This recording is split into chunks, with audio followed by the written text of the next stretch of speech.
ನಮ್ಮ ಪಕ್ಷ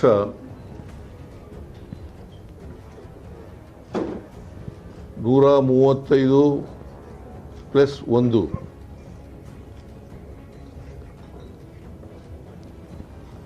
ಸ್ಥಾನಗಳನ್ನು ನಾವು ಪಡೆದಿದ್ದೇವೆ.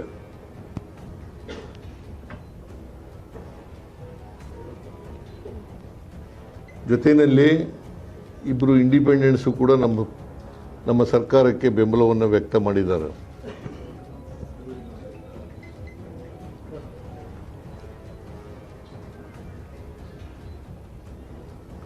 ಅದರಿಂದ ನಾವು ಸಂಪೂರ್ಣ ಬಹುಮತದಲ್ಲಿದ್ದೇವೆ.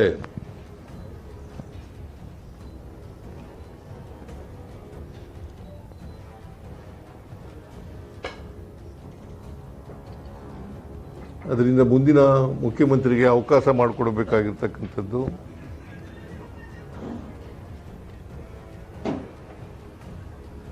ಸಂವಿಧಾನಬದ್ಧವಾಗಿದೆ ಅಂತಕ್ಕಂಥ ಮಾತುಗಳನ್ನು ಈ ಸಂದರ್ಭದಲ್ಲಿ ಹೇಳಲಿಕ್ಕೆ ಬಯಸ್ತಾ ಇದ್ದೇನೆ.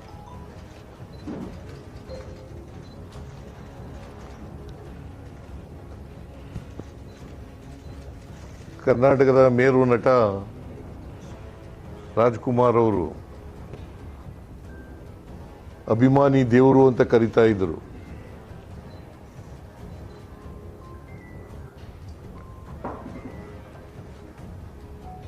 ನಾನು ರಾಜಕಾರಣಿ,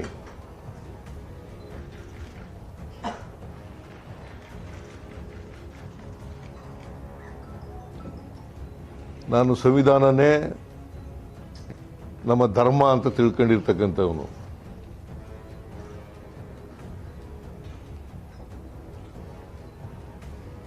ಮತದಾರರೇ ನಮ್ಮ ಅಭಿಮಾನಿ ದೇವರು.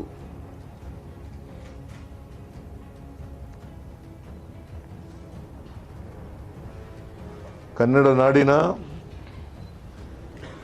ಕರ್ನಾಟಕದ 7 ಕೋಟಿ ಜನಸಂಖ್ಯೆ ಸೇವೆ ಮಾಡ್ತಕ್ಕಂಥ ಅವಕಾಶ ನನಗೆ ಸಿಕ್ಕಿತ್ತು.